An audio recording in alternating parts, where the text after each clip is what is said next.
চলো রেডি। না ঘুরে গেল ব্যাট আবার। ব্যাটের মাঝখানে লাগতে হবে তিনজন।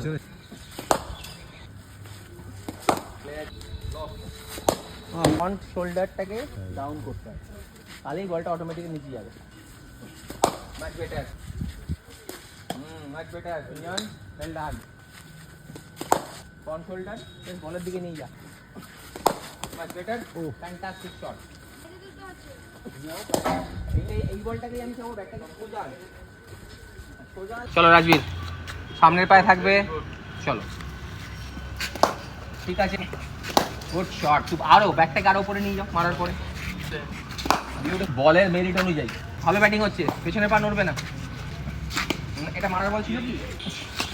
পাটা যায়নি, পাটা যদি বলের কাছে যে মিস হতো না। চলো, অনেক বাইরের বল কিন্তু ভালো ভালো ম্যানেজ করেছি, কিন্তু অনেক বাইরেরও বল। ঠিক আছে চলো। ঘোরাচ্ছ কেন?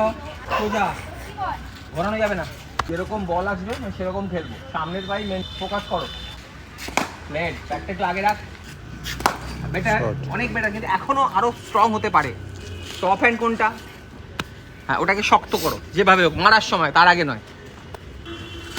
Much better. এটা থেকে বেটার।